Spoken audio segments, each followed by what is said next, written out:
আমাদের মধ্যে এমন কেউ আছে যে জীবনে গুনাহ করে নাই? কম আছে মানে কি? একটাও নেই।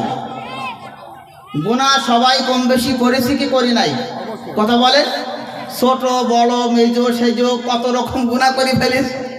আচ্ছা, বড় গুনাহগুলো যদি করি আল্লাহ পাক কি শাস্তি দেবে? ছোট গুনাহগুলো কিভাবে মাপ হবে?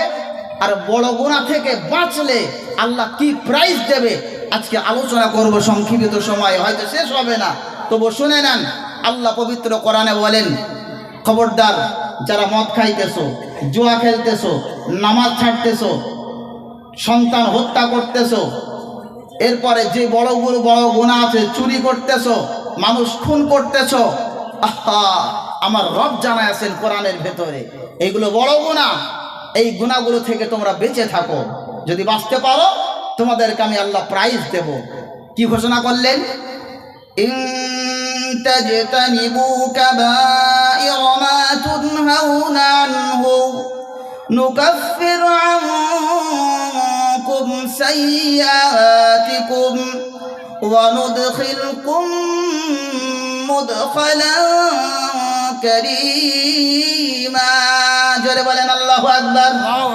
আল্লাহ বলেন, এ বান্দারা শুনে নাও, ইন তাজতানিবু, ইন মানে হলো যদি, তাজতানিবু যদি তোমরা বেঁচে থাকো, কাবাইরা মা তুনহাউনা আনহু, আমি আল্লাহ কোরআনে, আমার রসুল হাদিসে যে সমস্ত কাবিরা গুনাহগুলোর চাট করে দিয়েছে, কাবিরা গুনাহগুলোর কথা বলে দিয়েছে, বড় বড় গুনার ইঙ্গিত করে দিয়েছে, সেই বড় বড় গুনাহ থেকে যদি বান্দা,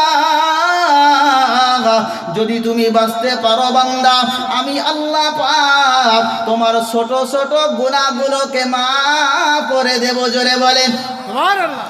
বড় গুনাহ থেকে বাঁচতে হবে, তাহলে ছোট গুনাহ মাফ হয়ে যাবে। শুধু এটা নয়, আরেকটা প্রাইজ আমার আল্লাহ ঘোষণা করলেন। প্রাইজটা কি?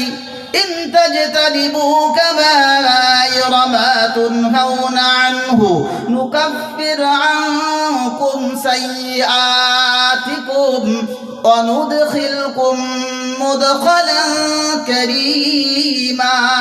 জোরে বলেন আল্লাহু আকবার। আমার রব জানাচ্ছে কথাকার, কথাকার। আল্লাহ পাক বলেন, অনুদখিলকুম, আমি আল্লাহ প্রবেশ করাবো, মুদখালান কারীমা, আমি আল্লাহ আমার সব থেকে সম্মানিত জায়গা, যে জায়গার নাম হলো জান্নাত, ওই জান্নাতের মেহমান তোমাদেরকে বানাবো। জোরে বলেন সুবহানাল্লাহ। আর জোর হবে না? সুবহানাল্লাহ। তাই কাবিরা গুনাহ থেকে বাঁচতে হবে।